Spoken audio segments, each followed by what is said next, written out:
Bienvenidos una vez más a Caminos con Historia, y en este caso no estamos en los caminos, estamos al otro lado de la pantalla el peregrino milimétrico que nos habla desde Barcelona, y yo, Miguel Don Gil, que lo acompaña, pues me encuentro aquí en Asturias.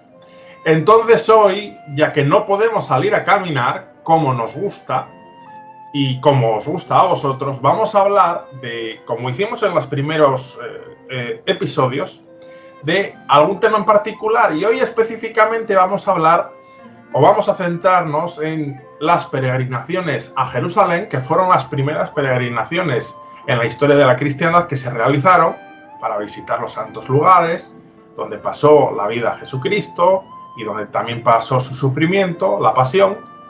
Además, es buen motivo en contexto de la cercana Semana Santa de 2024 que tenemos ahora, la más semana que viene. Y en ese contexto vamos a hablar en el siglo IV de un testimonio documental que es el primer testimonio documental de una, y digo una porque es mujer, peregrina, que dejó constancia de su peregrinar. Vamos a hablar de la peregrina Egeria. Es un personaje enigmático porque hay datos que se saben o se suponen más o menos ciertos, hay otros que están en duda, hay polémicas, hay debates, hay investigadores que opinan una cosa u otra al respecto a ella. De todo eso hablaremos aquí y hablaremos de ese camino a Jerusalén, a Tierra Santa. ¿Qué tal, Surde? ¿Cómo estás ahí en la capital condal? Bueno, realmente estoy en el Hospitalet de Llobregat, a medio kilómetro de lo que sería la frontera oficial con la ciudad condal propiamente dicha. Aunque Santa Eulalia está muy ligado a varios barrios barceloneses, sobre todo a Sants, por tradición histórica, cultural, etc. Y me alegra muchísimo esta idea de hablar de Egeria, porque es una pionera en muchos aspectos, ya lo desarrollaremos. Es una peregrina de un tiempo en el que el cristianismo acaba de ser declarado religión oficial del imperio. Es un momento en el que todavía el Imperio Romano, aunque en decadencia, tiene una cierta paz interna y se puede viajar de un extremo a otro del imperio.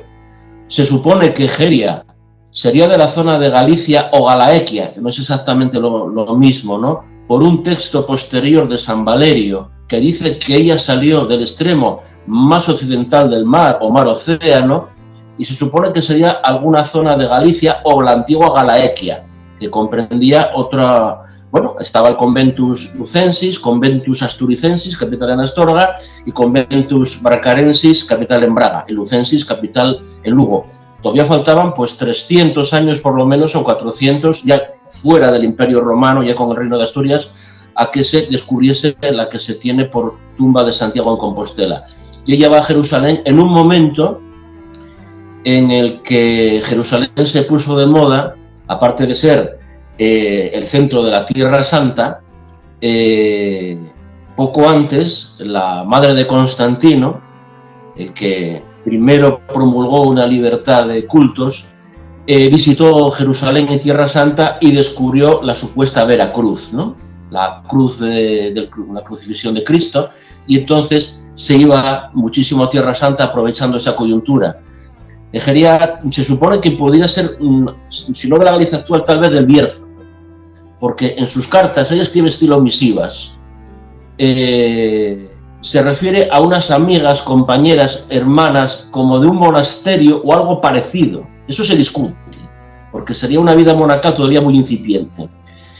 Unos dicen que ella podía ser monja, otros que no necesariamente, pero había una relación muy directa con unas amigas a las que les escribe pues estas misivas, donde va relatando todas las peripecias del viaje, sobre todo las más positivas. Parece que obvia, ya lo desarrollaremos, alguna parte más negativa, pero es toda una pionera de las peregrinaciones, de la literatura odopérica, de la literatura de viajes, de la descripción de rituales cristianos, del paso del cristianismo primitivo a lo que sería ya una religión oficial, y una persona con posibles. con muchos posibles, seguramente. Se supone que va con salvoconductos, que va con un pequeño grupo de ayudantes, que tienen caballerías, que la recibe muy bien, que lleva sus salvoconductos, sus papeles en regla, que tiene empatía por la gente, que se pone en lugar de los otros, aunque ella a lo mejor habla muy poco de sí misma, pero se desprende del texto, aunque nos ahorrase las partes que seguramente tuvo más amargas. Y en base a eso escribe. Y es una antecesora también de eso, literatura de viajes, literatura religiosa, peregrinaciones y literatura en concreto odopérica, la literatura de viajes vinculada a los caminos de la cristiandad, ¿no? Los caminos religiosos. Aunque ella luego pues hace pinceladas de detalles y tal, no estrictamente solo relacionados con la religión, sino con el viaje en sí. Lo divide en dos grandes partes. Lo que es el viaje y lo que luego son los rituales que ella ve, que los ve similares. Se describe muy bien, ya que estamos aprovechando la Semana Santa, pues eso, Jueves Santo, Viernes Santo, tal, en Jerusalén. Y eso, una gran pionera que me alegra mucho que podemos, con el tiempo, dedicar algún programa a estos peregrinos históricos de Jerusalén, de Santiago, o viajeros en general de los caminos con historia.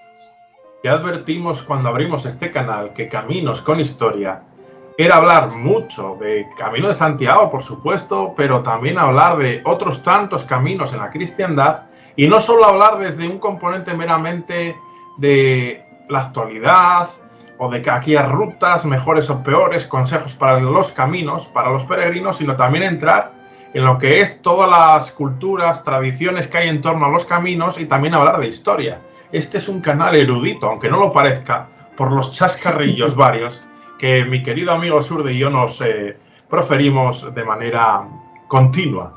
Entonces, un punto a tener en cuenta de Egeria, por continuar, es que ese diario de viajes, vamos a decirlo así, no está completo.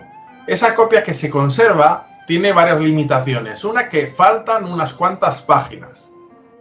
No sabemos exactamente si un tercio. El caso es que hay un fragmento que falta. No está todo completo. Entonces, eso limita el poder conocer todo el texto.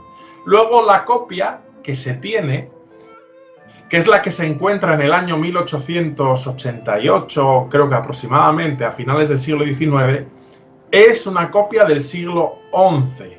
Entonces, tenemos que tener en cuenta que si es una copia, que no, igual no era ni una copia directa del original, sino una copia de una copia de una copia, como siempre pasa, pues puede haber algún tipo de modificación o interpretación, porque hay un componente muy claro en la exposición del diario de Egeria, que es muy piadoso, pero hay que entrever que en ese componente piadoso tan fuerte que ella tiene, si está el cómo ella lo redactó inicialmente, o si los futuros copistas, que podían ser monjes, etcétera, etcétera, pues le quisieron dar un componente muy ascético, muy piadoso, al margen de que ella habla del peregrinaje, del caminar, etcétera, etcétera. Entonces, no estamos diciendo que tenga que ser así, pero hay que tener en cuenta que si Egeria es del siglo IV, la copia es del siglo XI, y que falta un trozo. Hay que tener en cuenta estas limitaciones.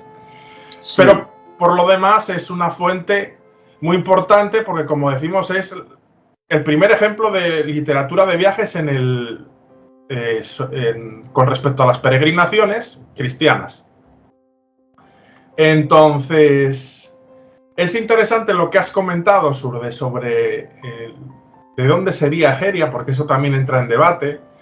Digamos que, por hacer un balance, lo que se puede asegurar es que procedía de Occidente, ¿eh? Eso está muy claro.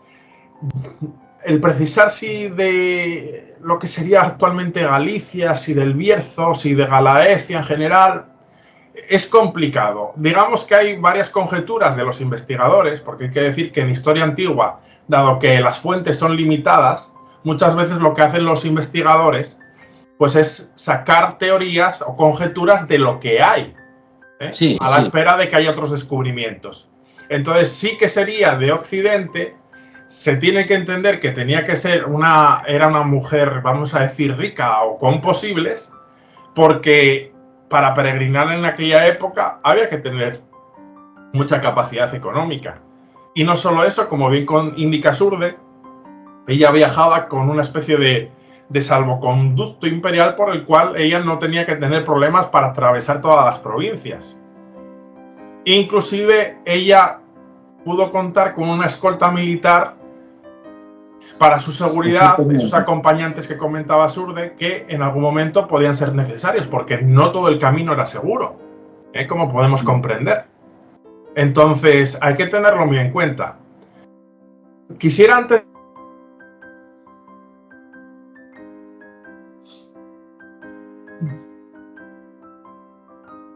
Se fue. Se fue. No sé por qué se fue.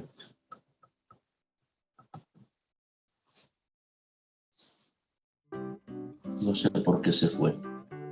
Extranjero, el que no es del lugar.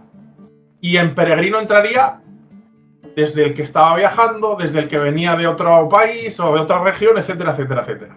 Será en siglos posteriores cuando se le dé el concepto al peregrino de aquel que viaja por motivo piadoso, por su creencia, ¿no? Por su fe. Pero originalmente, a finales del Imperio Romano, el concepto peregrino se podría traducir por el de extranjero en general. Y aquí entraría todas las posibilidades que hay en ello. Desde comerciantes, viajeros, extranjeros que han emigrado, emigrantes, ¿no? Que han emigrado, etcétera, etcétera, muchas posibilidades. La importancia que tiene Egeria, como decimos, es que es uno de los primeros ejemplos de esa literatura de viajes, porque ella testimonia ese peregrinaje, indica por dónde pasa, da algunas indicaciones sobre los lugares por los que pasa y da testimonio de lo que ve, a nivel del viaje y también a nivel, como dice Surde, de una parte de cómo eran las celebraciones litúrgicas, que aquí, desde el punto de vista de la historia de la Iglesia y la historia de la evolución de los rituales litúrgicos, sería interesante ver lo que nos dice Egeria para ver cómo ha evolucionado los cultos y los ritos litúrgicos dentro de la propia Iglesia. Aunque ese no es nuestro objetivo aquí, pero sí que sería interesante para los especialistas en ese campo. Hay que decir que inicialmente lo normal es que el que peregrina sea hombre. Es decir, los primeros peregrinos y de los que hay más cantidad son hombres. Así que Egeria es pionera por dejar ese diario documentado, pero además porque ella era mujer. Y el que fuese mujer era un reto para su época, porque o bien era religiosa o bien era una monja que tenía el visto bueno para hacer ese viaje, o si era una mujer casada, tendría que haber obtenido el permiso de su marido y toda una serie de requisitos. Entonces, el hecho de que fuese mujer era un reto aún mayor, y más para aquella época.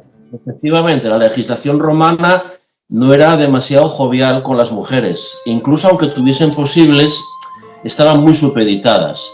Es más, en la tradición cristiana de aquella época de Egeria, más o menos, San Jerónimo criticaba a las mujeres peregrinas porque se juntaban con hombres poco edificantes, decía él. O sea, más que criticar a que hubiese hombres poco edificantes, criticaba a las mujeres porque, según él, se tendían a unir con ellos en las peregrinaciones.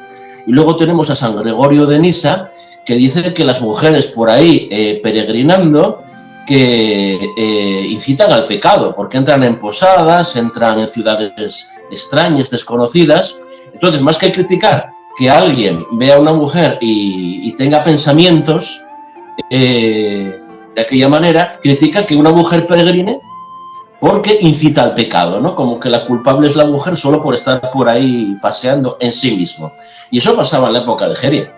Por eso tendría que ser una persona con muchos posibles, con muchos contactos.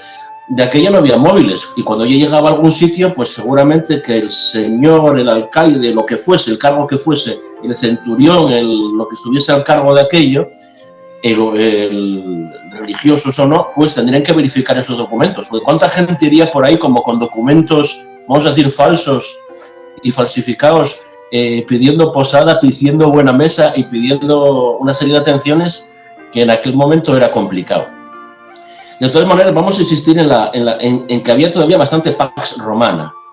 Hoy en día, incluso, en el año 2024, hacer el viaje de Egeria sería complicado a partir de Turquía. Y no por el dinero, sino porque es una zona en conflicto casi permanente. Y de vez en cuando hay momentos en que hay una cierta paz, tolerancia, por las cuestiones que sean. Pero hoy en día sería complicado pues ir a Jerusalén desde Constantinopla.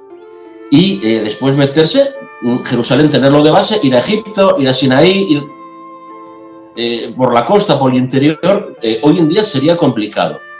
Ella, en uno de los viajes, porque llega a utilizar Jerusalén como un poco base de operaciones durante 2 o 3 años, una vez que llega, hace expediciones a varios sitios. Y parece ser que en el viaje por el Sinaí o por esa zona llega a tener una escolta, se refiere a ellos. Llega a tener una escolta y que al llegar a la ciudad de Arabia, no era la Arabia Saudí que hoy conocemos, una ciudad llamada así en la ruta de Jerusalén-Egipto, dice que bueno, ya no lo necesitamos, nos despedimos de estos alegres muchachos, porque ahora ya estamos, viene a decir, el gran camino a Egipto. Aquí estamos ya en tierra segura, aquí ya no necesitamos esta escolta, que los escoltas son escoltas, y ella va escribiendo que son también guías. Es que es una premonición tremenda lo de esta mujer, porque además se refiere, escribe en misiva y no escribe en un latín estándar, escribe en un latín que casi podríamos llamar pre-proto-romance. Cierto. Es un latín muy coloquial. Ella sabía latín y griego, pero posiblemente no tenía de hacer a lo mejor una gran obra literaria, sino mandar cartas a unas amigas hablando en su lenguaje. Tiene hasta la expresión incolo, que es a los niños que cogen en cuello, que es una expresión asturiana, gallega, incolo, en cuello, no decir en brazos ni en regazo. Y es un pre-proto-romance en algunos casos. Es una pionera en muchísimos aspectos. Egeria, la primera asturiana. Bueno, gallega o del noroeste, vamos a ver, berciana, yo qué sé. Es que, claro, es que el ámbito, como tú dices, no se puede asegurar. Claro. Vamos a ver, resumiendo un poco, por lo que se sabe, por cierto, todo el mundo puede tener acceso a los textos de Egeria, bien el libro comprado o bien en buena parte también por internet, y a obras literarias basadas en su periplo. Egeria se supone que salía hacia el año 381 y acaba la peregrinación en el 384 en Constantinopla, que es cuando escribe, posiblemente en base a recuerdos o en base a anotaciones también que iría haciendo por el camino. Y en Constantinopla no se sabe si volvió, dice que está cansada, llega a decir, bueno, recordadme, hermanas, a las amigas, ¿no? a las que dirige las misivas, recordadme, tanto si estoy dentro de mi cuerpo como por fin fuera de él. Parece como que está cansada, pero que de alguna manera quisiese casi dejar esta vida de alguna manera, ¿no? Pero aún así, el contraste es que ella estaba como planeando no volver todavía, sino hacer todavía más viajes por Asia Menor. Se supone por los escritos y por la reconstrucción de las partes que faltan y otros documentos que hablan de Egeria, que saldría en el 381 y seguiría, no se sabe muy bien por dónde, tal vez por la meseta o seguramente hacia los Pirineos. Y se sabe que cruzó el Ródano. Y en base a eso, y en base a que tenemos el itinerario de Antonino y otra serie de guías de caminos antiguos romanos, contemporáneos al Imperio Romano, sabemos que seguiría una vía muy antigua comercial, romana y ya incluso hasta prerromana. Cruzó el Ródano porque luego, cuando está en el Éufrates, en Mesopotamia, recuerda el Ródano, recuerda el paso del Ródano. Y va hacia el Adriático. Por alguna razón, no visita Roma, no va a Roma. A mí me llama la atención, no va a Roma. Por lo menos no aparece ninguna referencia ni nada que va a Roma, sino que va al Adriático y se dirige por barco hacia Constantinopla. Y de ahí pues ya hace la peregrinación a Jerusalén, describe todo el viaje, describe Jerusalén, sobre todo los rituales que ve, Semana Santa y otros, y de Jerusalén hace otras expediciones, al norte, al sur, al este, al oeste, buscando los lugares santos, ¿no?, de la Biblia. Al regreso, pues en Constantinopla parece ser que escribe el manuscrito. Cuando ella dice que, bueno, a lo mejor deja esta vida, recordadme siempre con el alma en mi cuerpo o fuera, como es que está muy cansada, y ahí se pierde el rastro. No se sabe si volvió a casa, si se quedó por ahí, si murió, no se sabe. Ahí se pierde el relato y el texto. El texto ese, o una copia de una copia del texto, se sabe que se copia en Montecassino por los monjes del monasterio famoso porque se destruyó en la Segunda Guerra Mundial y se reconstruyó. Ese manuscrito de Montecassino, un abad en el siglo XVI aproximadamente lo lleva a Arezzo, más al norte, en Toscana. Arezzo, para hacernos una idea, está entre Roma y Florencia. Vamos a decir, apurando un poco la expresión, pero sí, al sur de Florencia y al norte de Roma, casi a medio camino. Y ahí es donde aparece ese documento, investigadores que están buscando archivos antiguos, en 1880. Primero se atribuye a otra peregrina, porque no era la única Egeria, ni mucho menos, que es Silvia o Silvina de Aquitania, que se sabe que peregrinó a Tierra Santa, pero no que haya escrito nada, sino que otros autores hablan de ella. Y luego, con nuevas investigaciones y escritos posteriores que hablan de ella, uno de San Valerio del Bierzo, hablando de ella, unos monjes y tal, y hablando de ella, por cierto, con muy buena prensa. Gracias a su esfuerzo y su tesón, Egeria dio la vuelta al mundo conocido, algo así viene a decir, ¿no? Conforme había religiosos que criticaban a las peregrinas, otros pues ensalzaban el papel que jugaron. Y entonces prácticamente hay unanimidad que es Egeria, incluso se prefiere este nombre. Aparecen otros textos como Eteria, Aeteria, etcétera, y sería, vamos, lo más ahora aceptado por los documentos más fidedignos, que sería Egeria. Pronunciado seguramente Egeria o similar, de sonido J para esa GJ fuerte, vamos, no existiría todavía en este caso. Pero bueno, ahí tenemos. La verdad que es un paso de una época, el paso del esplendor imperial a la decadencia, pero una decadencia a la vez con contraste, con un poderío económico importante. Por aquella época se estaba acabando la muralla de Lugo, por ejemplo, ¿no? Con tranquilidad, como que todavía no había invasiones, pero bueno, o casi nada, pero en prevención de lo mismo. Y esta es un poco la trayectoria de Egeria, que ya digo que toda la persona interesada puede tener acceso a sus textos, a su viaje y a investigar más. Surde nos ha referido a San Valerio, y San Valerio, que era un eremita y abad del Bierzo de la segunda mitad del siglo VII, es en realidad el primero que hace una referencia a la peregrinación de Egeria. Lo que pasa que, como decimos, el documento que narra su viaje, que es esa copia del siglo XI, aparece en 1888. Pero el primero, o la primera fuente a través de la cual podemos conocer a Egeria, es por San Valerio, que, como digo, es de la segunda mitad del siglo VII. Y ya nos proporciona esos primeros datos sobre una mujer a la que admiraba profundamente y que se llama Egeria. Y en su epístola de Beata Eiteriae Laude nos la presenta como una religiosa, una monja dotada con todas las virtudes típicas de las virtudes cristianas. Lógicamente él está haciendo como una gran oda a esta mujer peregrina, pero ante todo devota cristiana, casi como una geografía, ¿no? Una vida de santos. Y Valerio nos ilustra, aparte de esa piedad extraordinaria de Egeria, pues ese impulso devoto que la empuja a visitar los lugares de Tierra Santa por ese deseo de acercarse a Cristo, ¿no? También este monje nos habla o describe la lista de los lugares que visitó Egeria en Egipto y Palestina, destacando en todos los sitios descritos que había iglesias en los cuales ella entraba siempre a rezar, bueno, siempre en ese componente espiritual que le quiere dar de mujer devota. Muchos de los que recurren a reconstruir la biografía de Egeria, hay que decir que siempre suelen citar y recurrir a los datos de Valerio, a pesar de que los datos que da Valerio son parcos, son limitados. Pero al menos tenemos algunos datos, y fueron los que se manejaron durante siglos hasta que apareció, como comentamos, esa copia de esa peregrinación de Egeria en el siglo XIX. Tenemos, como ya bien dijo antes Surde, pues un ejemplo de esa literatura de las peregrinaciones. Podemos decir que es un referente para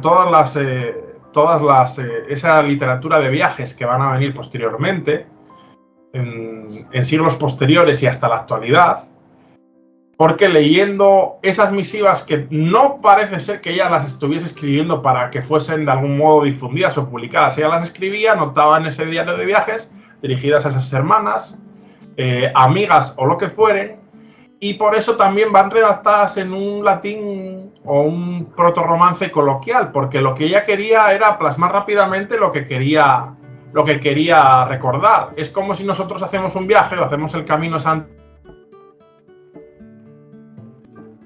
estaba tomando notas rápidas. No tiene por qué ser eso un signo de que ella era una mujer pues poco culta. En realidad todo apunta a todo lo contrario, una mujer preparada. Y la verdad que su testimonio es apasionante. Las primeras etapas de su viaje hay que suponerlas o reconstruirlas, como bien dice Surde, y él muestra ahí, pues bueno, una posibilidad de ese tránsito, porque es un fragmento, es ese fragmento que yo dije que hay una parte que se perdió, pues esa parte que se perdió es la del inicio. Entonces eso hace que haya que suponer esas primeras etapas de su peregrinaje porque se perdió. Entonces hay que hacer esas conjeturas. Me parece interesante lo que dices de que no pasó por Roma. A ver, hay que tener en cuenta que la importancia de Roma, sobre todo, se va produciendo, sobre todo, a partir del siglo V y en el VI. En el VI es cuando se profundiza en toda esa doctrina del pontificado, del papado. La figura del Papa como tal es un concepto que la propia Iglesia desarrolla en el siglo VI. Lo que hace es que una vez que se establece la figura del primado del obispo de Roma y que es el Papa de la Iglesia, lo que se va a coger es la lista de obispos de Roma y se les va a poner Papa primero, segundo, tercero. Pero digamos que esa elaboración o esa denominación es del siglo VI hacia atrás. Realmente en esos primeros siglos, primero, segundo, tercero, y un poco hasta cuarto, digamos que la cabeza de la Iglesia y el referente principal era Jerusalén. Entonces es posible que se pueda explicar que no parezca Roma por esto, ¿no? Son muchas cosas las que se pueden comentar de Egeria. Vamos a destacar las que consideremos oportunas ambos y así vamos a reconstruir un poco a Egeria, pero sobre todo incitaros a que vosotros mismos podéis buscar publicaciones. Como dijo Surde, se puede comprar en libros, pero también hay accesibles en internet artículos de investigadores y hablar un poco y conocer más a Egeria. Sobre todo cuando está en Tierra Santa, ella va a hacer mucho hincapié en que visita aquellos lugares vinculados a pasajes bíblicos y también a pasajes de la vida de Cristo, que es algo por otro lado natural. Ella identifica aquellos lugares que ha visto en la Biblia y que sabe de la vida de Cristo por el Nuevo Evangelio, que ha estado en esos lugares. Hablaba Surde antes de que estamos en un contexto en que se había descubierto por Santa Elena, la madre de Constantino, la reliquia más importante, una de las reliquias más importantes del cristianismo, que es la Santa Veracruz, que por cierto hay muchos pasos en Semana Santa y cofradías en Semana Santa que son de la Veracruz. La Veracruz es la verdadera cruz, la cruz de Cristo, la cruz en la que fue crucificado. La cruz que descubre Santa Elena es un fragmento, vamos a decir, grande. Es decir, era prácticamente, no la cruz completa quizás, pero bastante. Entonces era un gran leño. Podemos también decir que hay otra cosa. En el momento en que se produce la crucifixión en el Imperio Romano, el que te crucificasen era una pena, vamos a decir, aparte de que era muy dolorosa, pero era una pena que se daba a aquellos que no tenían derechos, a los ladrones, a los... Lo más humillante, lo más doloroso. No era una ejecución normal, era una ejecución llegamos a lo peor de la sociedad, ¿no? Por eso se le crucifica con 2 ladrones, etcétera, ¿no? Se perdona a Barrabás, que era un elemento que estaba destinado a ser crucificado aquel día realmente. Y con esto de la Veracruz, la cruz de Elena, la cruz que descubre Elena, que hace que muchísimos cristianos, cuando el cristianismo ya no son los perseguidos, sino que ya es religión oficial, vayan a Tierra Santa, incluso gente con menos posibles, porque aparecen muchos eremitas y de origen ya europeo, que se van al desierto imitando al propio Cristo, a San Juan Bautista, etc. Pues Egeria cuenta, describiendo la Semana Santa, que cuando se expone ese trozo o esa gran parte de la cruz de Cristo, los diáconos más fuertes están vigilando y muy atentos al paso de los peregrinos que van a besar la cruz, porque se había dado el caso de uno que al darle un beso a la cruz le había pegado un mordisco y se había ido con una astilla. Es una de las anécdotas buenas que tiene, relacionado con la Semana Santa y con ese motivo de reliquia, ¿no? A ver, puede parecer algo escabroso, pero hay que decir que estamos en el siglo IV, pero hay evidencias en el siglo XVI y XVII de que algún devoto, al ser exhibido, por ejemplo, un cuerpo de un santo incorrupto, etcétera, hay algún caso en España, ahora hablo en general, de haberle metido un mordisco para llevarse un trozo del santo, para tener una reliquia. O sea, que realmente eso nos parece escabroso, pero se hacía. O arrancarle un trozo de manto, o lo que fuese. Entonces, por eso la importancia de la custodia de las reliquias. Y precisamente tenía yo aquí el fragmento, de cuando se expone la reliquia de la verdadera cruz, y lo iba a leer antes que Surde me adivinó la mente. Entonces leo el fragmento porque es simpático o interesante. Indica: es traído el relicario de plata dorada en el que está el santo leño de la cruz, se lo abre, se saca su contenido y se ponen en la mesa tanto el leño como el título. Es interesante porque dice el leño y el título, y aún en la actualidad se conserva, porque se conserva. Bueno, ahora el fragmento mayor que se conserva de la verdadera cruz, el mayor, es pequeñito, tendrá unos 50 centímetros, 70 centímetros, que es el que se conserva en España en el monasterio de Santo Toribio de Liébana. Y luego también se conserva el título que se colocó, el famoso INRI, que aparece arriba. Esa tablilla se conserva en la actualidad. Entonces por eso se dice que se presenta tanto el leño como el título. Después de colocado en el altar, el obispo sentado aprieta con sus manos las extremidades del santo leño y los diáconos, que era lo que decía Surde, que están a su alrededor, hacen la guardia. Se procede así porque es costumbre que todo el pueblo se vaya acercando uno a uno, tanto los fieles como los catecúmenos, e inclinándose sobre la mesa, besan el santo leño y van pasando. Se dice de alguien que, no sé cuándo, dio un mordisco y se llevó algo del santo leño. Por eso ahora los diáconos que están a su alrededor lo guardan con tanto cuidado para que nadie se atreva a volver a hacer lo mismo. Es interesante, pero sí, así. Nos muestra un poco de la realidad del fervor popular, ¿no? Y de la devoción. Entonces, vemos cómo ella está en Tierra Santa, venera la verdadera cruz, inclusive nos da datos de cómo estaría conservada, indica que es un relicario de plata dorada, ahí está dentro ese gran fragmento. Luego estaría todo el fenómeno, que se puede hablar de él, porque hay muchos fragmentos o partículas de la verdadera cruz, algunos falsos y otros verdaderos, por toda la cristiandad. Son los denominados lignum crucis, que son pequeños fragmentos. Estamos hablando que muchas veces son de milímetros, 1 milímetro, 2 milímetros, que están en un relicario y llevan un sello lacrado y un certificado de que es auténtico, ¿no? Hay otros que son falsos, como digo. Pero sí que es una de las reliquias que más devoción causa.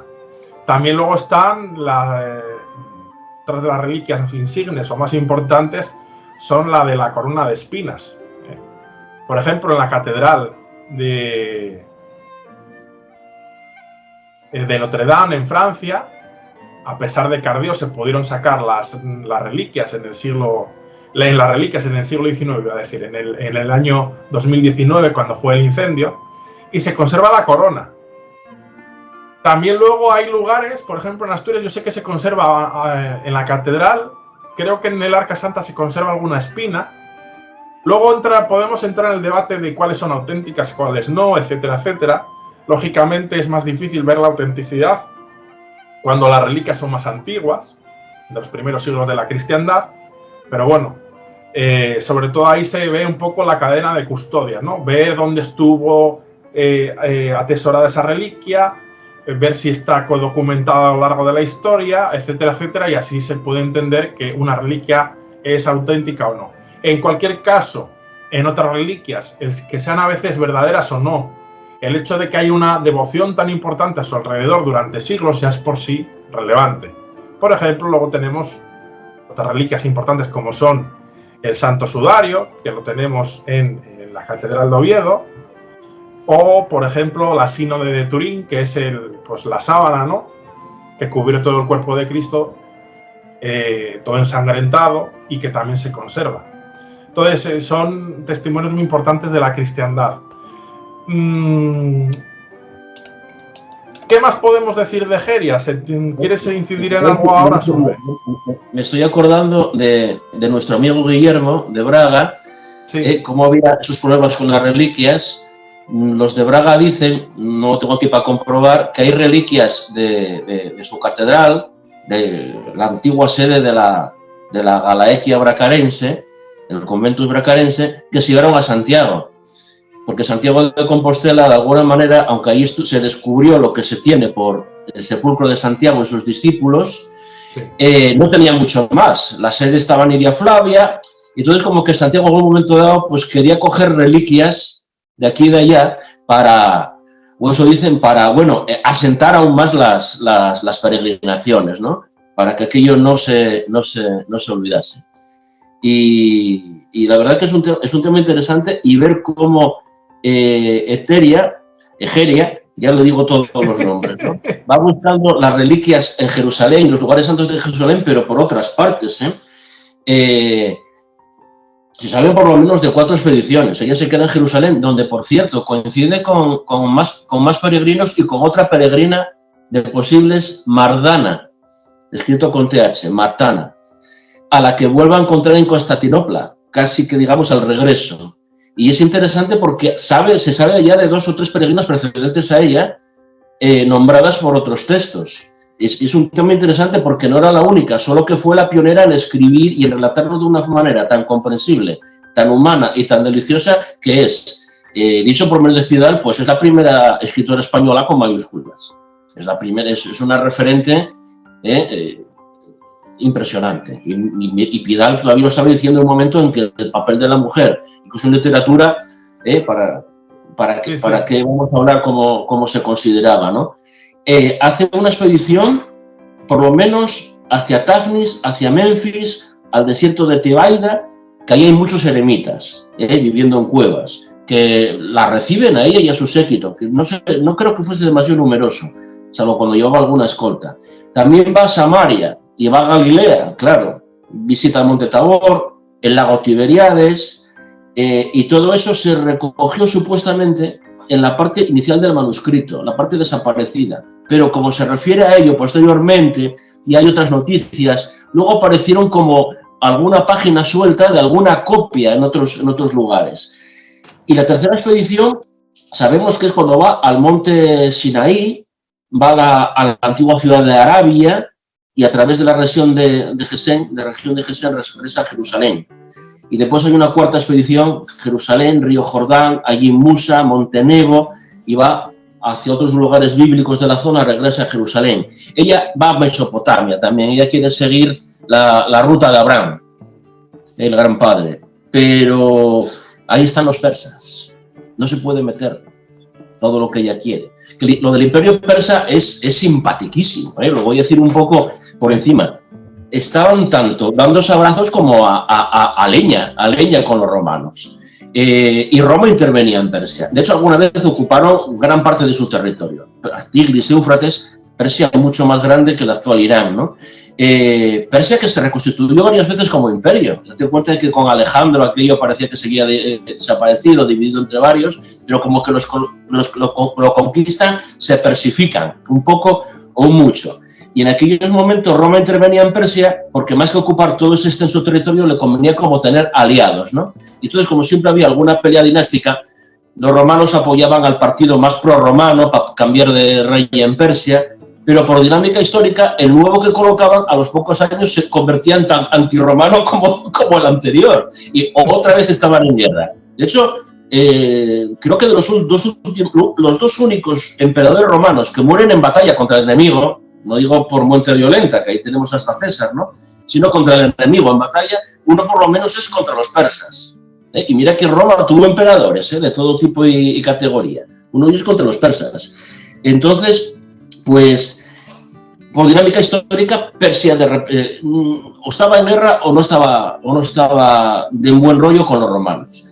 Cuando siglos después se saca por primera vez de Jerusalén las reliquias, no es por los árabes, es por los persas de Corroes. Que eso ya luego se sucedió en el Imperio Bizantino. Ese enfrentamiento sucedió en el Imperio Bizantino. Después los persas sí los conquistan los árabes, pero todo esa tropa y ese bagaje, tanto cultural como militar, bélico, etcétera, los árabes lo unen a su imperio y ahí están pegando caña al Imperio Bizantino, que luego ya es otro tema para debatir, ¿no?, que es donde está visitando Egeria los santos lugares. Pocos años después, eso lleva a ser el Imperio Romano de Oriente.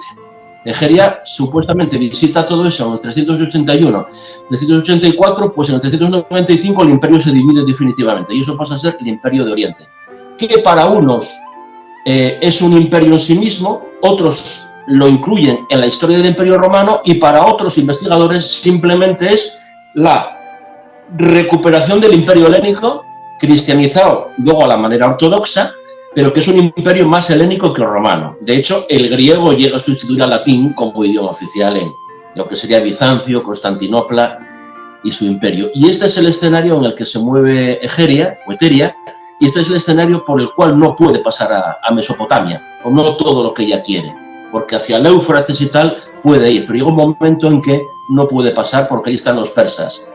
Tal vez no en guerra, yo creo que si estuviesen en guerra a lo mejor lo hubiese escrito, aunque ella omite, es verdad, los momentos más escabrosos, pero por lo menos no había buen feeling, que decíamos ahora, ¿no? Entonces, ¿para qué no te metas por ahí?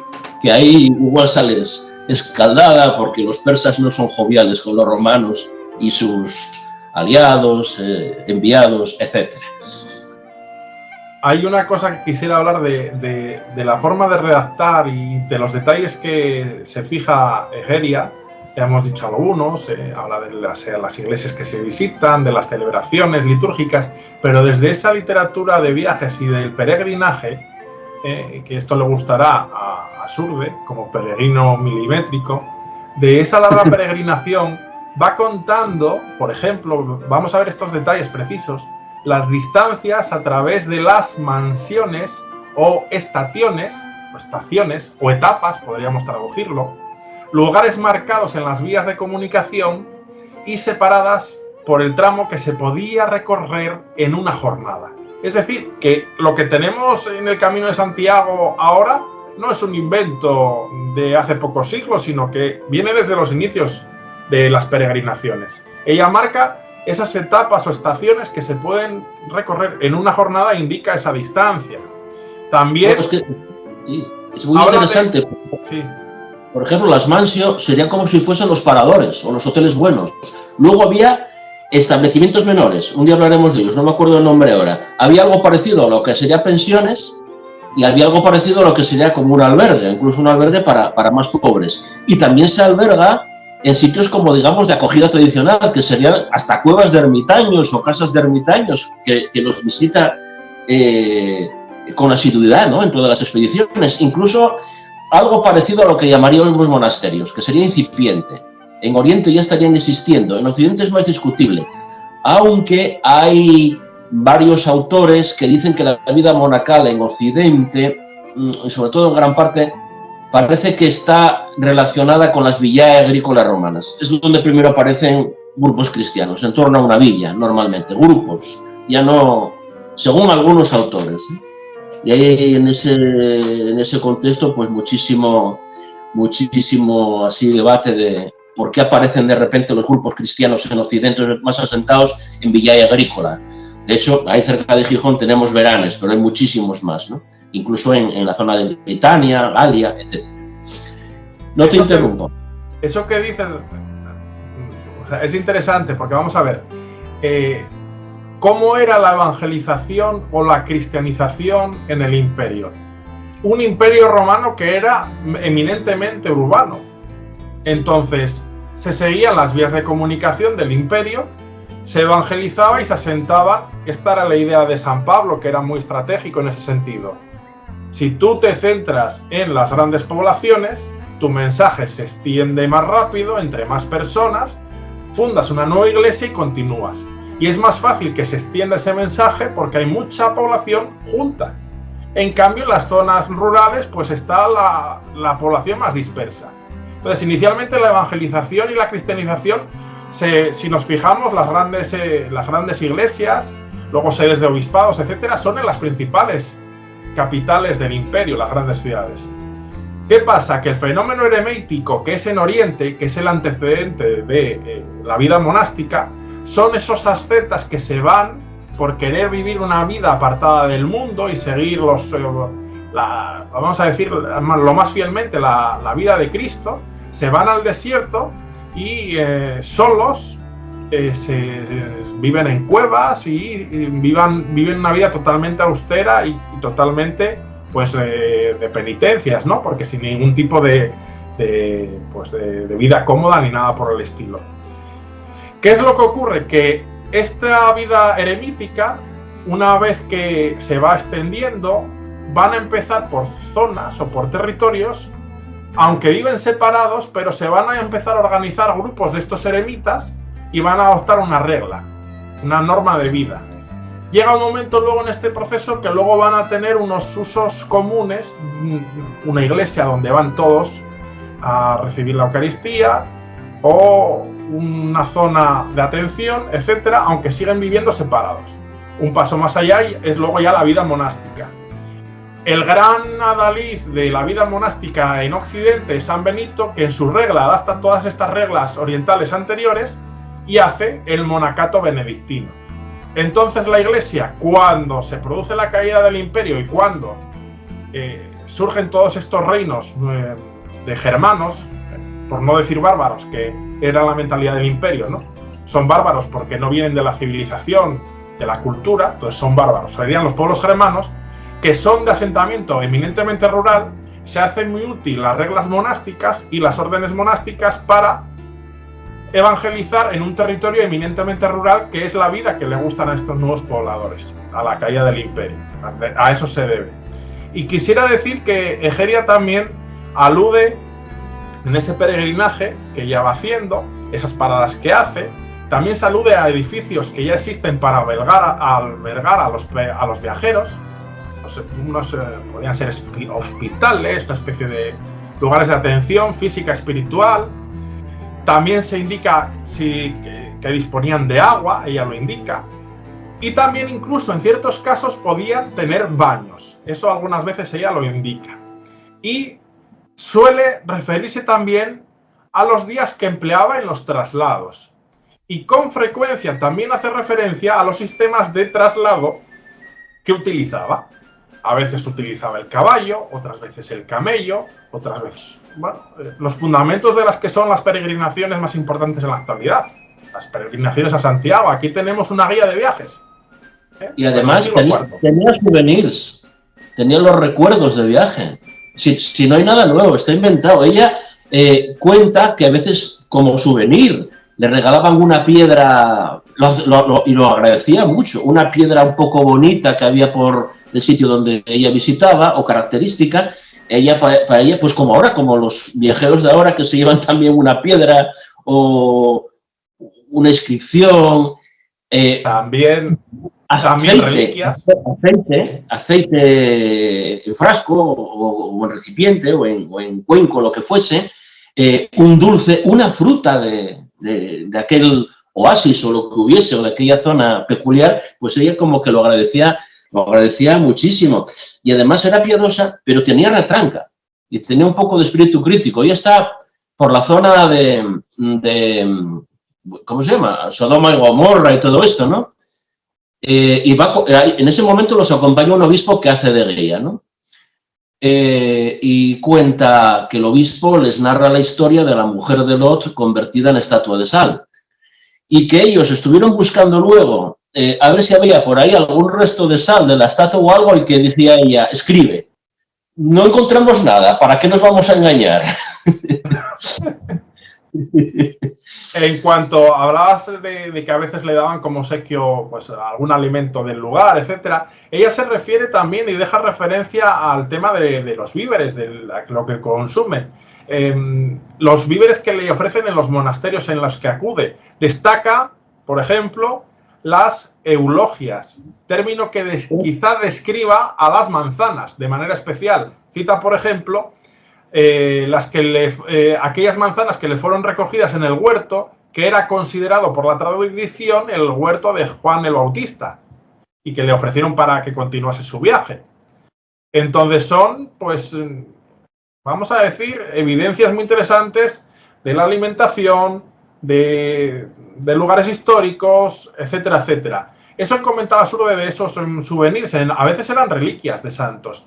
Otras veces, y es lo que decía Surde del aceite, existía la tradición, y todavía hoy en día en las iglesias orientales o en la iglesia ortodoxa se hace más, en Occidente se ha perdido, sin ser reliquias, pero casi considerado como tal, como un recuerdo y como un elemento de devoción, se recogía el aceite de las lámparas que se usaban en las iglesias y se las impregnaba en un trozo de paño.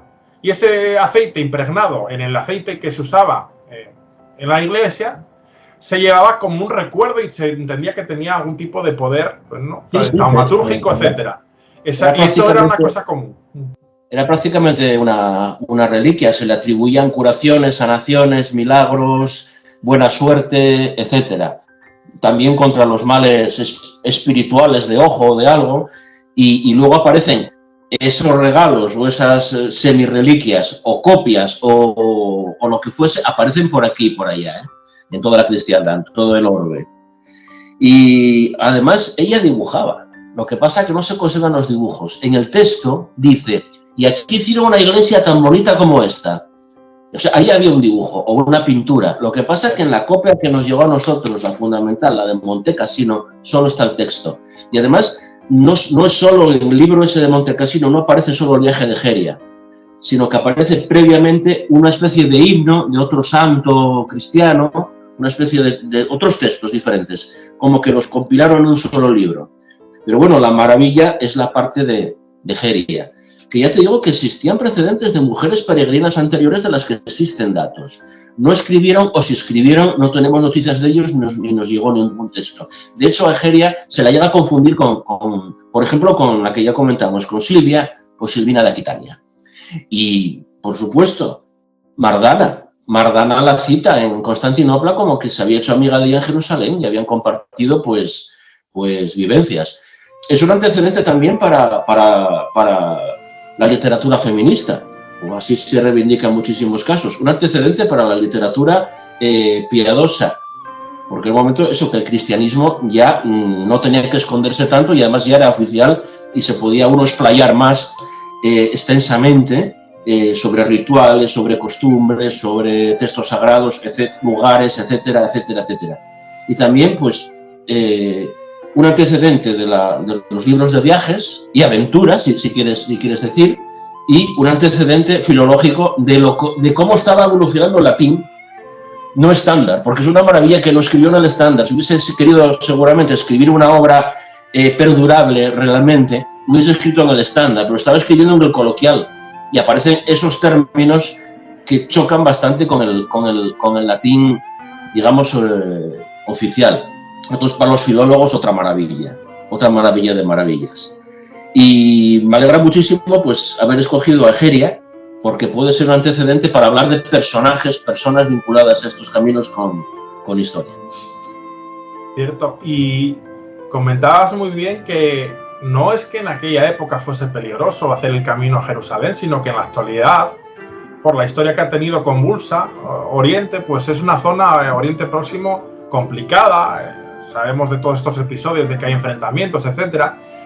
Hay que tener en cuenta que, consciente de que ir a Tierra Santa y visitar los santos lugares era un reto, un empeño importante, tenemos el hecho de que el Papa León XIII, en el año, si no me equivoco, 1903, constituyó o estableció la medalla del peregrino, que es que si uno visita Tierra Santa, en la custodia franciscana de Tierra Santa, uno acude y indica que ha visitado los santos lugares, etcétera, por motivos de devoción, y le dan una condecoración que da la Iglesia Católica, que es la medalla del peregrino.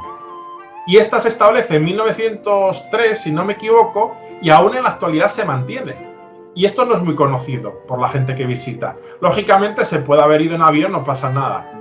Hay una categoría en las medallas, hay una de bronce, que es la más baja, que uno puede haber viajado en avión, pero por ir a los santos lugares se le da, es como un incentivo por haber viajado a los santos lugares. Luego hay una de plata, que es si uno ha ido 2 veces, y luego está la de oro, que solo se da si uno ha acudido a Tierra Santa caminando. O sea, que todavía se respeta esa categoría. Y es una medalla que, como digo, tiene ya más de un siglo y se otorga como una forma de fomentar esas peregrinaciones a Tierra Santa. Y luego, y esto me sorprendió hace unos días y lo encontré, hay un proyecto, y digo proyecto porque todavía no está sentado, pero hay una asociación, una fundación que lo está impulsando. En este año pasado, 2023, hay una fundación que quiere establecer una ruta de peregrinación en Tierra Santa estable, de una ruta que ya se ha hecho como un proyecto de unos 400 kilómetros y que en toda ella haya una red de asistencia de lugares de albergues, de comida, etcétera, etcétera, y quieren que se establezca. Y ya han entrado en contacto con la custodia franciscana en Tierra Santa para que a ver si se aprueba este proyecto. De establecerse tendríamos una ruta, digamos, oficial de peregrinación en Tierra Santa, similar a como puede ser el Camino de Santiago o otras rutas de peregrinación que hay en el mundo, ¿no? En Europa. Y es interesante como iniciativa. Igual algún día tú y yo vamos a peregrinar a Jerusalén. Sí, ¿por qué no? Yo me atrevo. Y a la Meca, que nos queda un poco más allá. Ya completamos todo. Bueno, si quieres, pero... Mira, 1000 años... Sí, bueno, ya, y al oriente, ya, y a Nagasaki o por ahí. Hay un camino de peregrinación japonés, sí, cierto, hermanado con el de Santiago. Sí, sí. Sí, sí, también lo hay, sí, sí. Y una vinculación muy interesante. Y el tema de Egeria, la verdad que da para mucho y invitaría a que la gente, sobre todo la que tiene así interés en peregrinaciones, historia y demás, pues que la descubriese. Porque redescubrirla fue un acontecimiento, que además se repitió, solo que se redescubrió varias veces a lo largo del tiempo. En Galicia, sobre todo, porque también en muchos lugares, pues se dio nombre a calles, a plazas, premios literarios, jornadas, conferencias, hasta nombres de alguna institución, de asociaciones. Y bueno, es un personaje pionero que está en constante redescubrimiento y bueno, aquí contribuimos también a él. Date cuenta de lo importante del tema de Egeria y de lo que serían las peregrinaciones a Jerusalén, a Tierra Santa, incluso mucho después que se descubriese Santiago, muchísimo después también que Roma se convirtiese en la gran peregrinación, las bulas y todo eso de la cristiandad. Más de 1000 años después, entre otros muchísimos testimonios, pero por decir algo vinculado a un camino de Santiago, que conocemos muy bien, el camino primitivo, en el año 1426 hay 2 vecinos de Rañeces, en Les Regueres, camino primitivo, Álvarez de Priáñez y María Álvarez, que hacen testamento antes de ir a Jerusalén, que es un momento en el que Jerusalén eso ya queda en poder turco, pero empiezas a ver historia y hay momentos en que los turcos o algún, no sé si se llamaban califas o lo que fuese, o emperador, bueno, lo que fuese, Saladino, por ejemplo, estipularon una cierta libertad de peregrinación en ciertos momentos, y posiblemente se cogieron algo de eso. Me acuerdo que Saladino, por ejemplo, Saladino había tenido algún pacto con una cruzada. No sé si con Ricardo Corazón de León o algo de estos. Saladino es 1200 y pico. Una cruzada como que no entra en Jerusalén, pero tienen el pacto de dejar pasar a los peregrinos por los caminos. Que eso luego, bueno, duró lo que duró, ¿no? Por condicionante histórica. Y Solimán, el Magnífico, en el siglo XVI, hay un momento en que estipula, para que no se peguen en Jerusalén, qué partes son de culto musulmán, qué partes son de culto cristiano y judío. Aunque bueno, como coinciden, pues el lío está asegurado. Incluso entre variantes de la propia religión, a veces hay, que si los armenios, que si los católicos, que si los ortodoxos, a veces hay, tú lo sabes, un cierto roce sobre si la procesión pasa por aquí, si el templo es para acá, si esto y si el otro. Pero bueno, zona de unión y a la vez de desunión hasta hoy en día. A ver, siempre interesa más y es más polémico no ver lo que, bueno, la tensión, el conflicto, nos llenan por los medios de comunicación de todo esto, pero hay que decir que Jerusalén es la ciudad de las tres culturas, donde confluye el judaísmo, el cristianismo, el islam, y que, hombre, hubo momentos de gran enfrentamiento en donde no era posible, pero que siempre ha habido una especie de pacto o sentido común entre las grandes culturas, de que había que respetar Jerusalén como lugar espiritual de todas estas tradiciones, y el respeto al peregrino, que digamos es inherente a cualquier cultura occidental y también oriental. El respeto al peregrino se intenta mantener, aun en cuando hay conflictos, ¿no? Y entonces al peregrino se le deja pasar. Luego puede haber conflictos puntuales, como decimos, pero eso sí que es así. Y a día de hoy en Jerusalén, cuando hablas de diferentes ramas, por ejemplo el cristianismo, es curioso, pero los santos lugares están custodiados, porque son varios, están custodiados cada uno por una iglesia. Hay uno que es la católica, la custodia franciscana de Tierra Santa, otro por la iglesia ortodoxa, o por la iglesia armenia, o por la iglesia... Tienen todas, digamos, se divide la jurisdicción, aunque luego todas se entienden y todas se pueden visitar todos los lugares. Sí, se procura, como tú bien dices, será más noticia cuando hay leña, ¿no? Entonces abren los noticiarios cuando hay una guerra, cuando hay un enfrentamiento, cuando hay un atentado, la de Coller. Y a veces da la impresión de que siempre fuese así. No, porque luego no es noticia. Los años y años y años que aquello está tranquilo, o relativamente tranquilo, pues no es noticia. Mira, mis padres estuvieron en Tierra Santa, una expedición organizada, es verdad, preparado y tal, pero estuvieron en Jerusalén, pasaron a la zona de Jordania, en zonas de autoridad palestina, luego estuvieron en Egipto también, pero eso no es noticia, ¿no? Eso, como es lo normal, no es noticia. Pero en el momento que hay, pues cualquier desastre, la de Coller, parece que siempre están así, pegándose. Eso también es verdad. Y además me estoy acordando de datos que nos da la Xacopedia, la gran enciclopedia de los Caminos de Santiago, del debate existente, sobre todo en Jerusalén, con Santiago, porque para los armenios Santiago está enterrado ahí, en el Monte de los Olivos o por ahí, un sitio de esos. Pero luego, como hay buen rollo, vienen a decir, cuando se reúnen con los católicos, digamos, vienen a decir, bueno, Santiago está aquí enterrado, pero bueno, igual la cabeza está en Santiago, o al revés, ¿no? Como que, ¿para qué vamos a discutir? Vamos a buscar la entente. Pero eso ya no es tanta noticia, ¿no? Es más cuando hay un enfrentamiento, cuando hay un jaleo, cuando hay alguna prohibición, cuando hay eso ya nos salta y nos da la impresión de que aquello está, bueno, está como está, no lo vamos a negar. Y en este momento, ¿para qué te voy a decir? Pero luego cuando la cosa está bien, o cuando se respeta al peregrino, que se ve que es peregrino, que se cubrió y tal, pues eso no parece que sea tanta noticia. No parece que sea tanta noticia. Vamos a traer, y eso... Igual, de Jerusalén apenas hay datos de cuando había una tolerancia del que dominaba aquello hacia los otros. Apenas hay datos, yo los descubro de casualidad. Es más, cuando hay persecuciones, cuando hay saqueos, cuando hay profanaciones de unos y otros lugares, eso, tal, lo que hicieron, qué malonos son, unos, otros o todos, son muy malonos. Bueno, pero luego hay momentos de mucha paz para lo que es una ciudad como Jerusalén, que eso también, pues hay que decirlo, ¿no?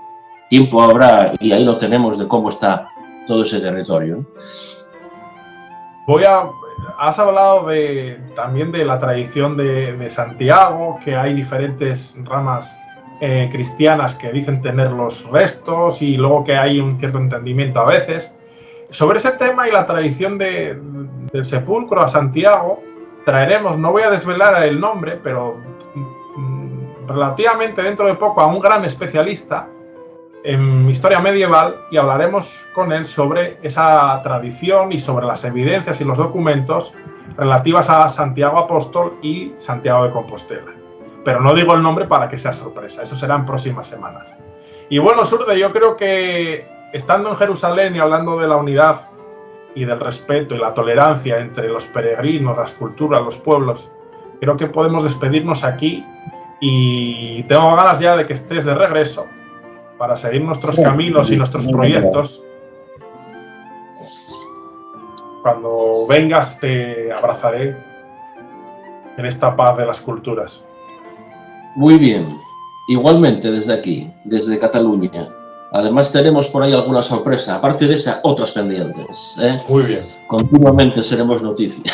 Pues nada, aquí nos despedimos en Caminos con Historia, viendo un montón de facetas que tienen las peregrinaciones, no solo la actualidad, sino la historia, la cultura, las tradiciones, los peregrinajes en toda época, lugar.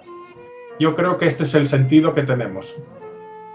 Y permíteme, ya que estamos hablando de Egeria y de Semana Santa, qué mejor que despedirnos con un pequeño fragmento de Egeria hablando de la Semana Santa de Jerusalén. Un tramo muy pequeño, pero con una frase final que es lo que nos va a esperar a nosotros estos días, meses o muchos años. Esperemos que esté y con salud. En la Feria Quinta, dice Egeria, en la Feria Quinta, el quinto día, supongo, desde el primer canto del gallo, se hace lo de costumbre hasta la mañana en la Anástasis, uno de los templos de los que fundó Constantino, en Jerusalén. No sé si sería del Santo Sepulcro o algo relacionado con eso. Desde el primer canto del gallo se hace lo de costumbre hasta la mañana en la Anástasis, y lo mismo a la hora tercia y la sexta. A la hora octava se reúne todo el pueblo en el martirio, según costumbre, pero más pronto que los demás días, porque es necesario hacer antes la despedida. Así es que, reunido todo el pueblo, se hace lo que hay que hacer. Ese mismo día se hace la oblación en el martirio, otro templo, otro lugar sagrado. Y allí mismo se hace la despedida a eso de la hora décima. Pero antes de la despedida, avisa en voz alta el archidiácono y dice: a la hora primera de la noche, reunámonos todos en la iglesia de Leona, porque hoy, esta noche, nos espera muchísimo trabajo. Bueno, yo creo que mejor cierre que este imposible. Con estas y muchas cosas que veremos en Caminos con Historia nos despedimos. Hasta la próxima semana. Un abrazo a todos.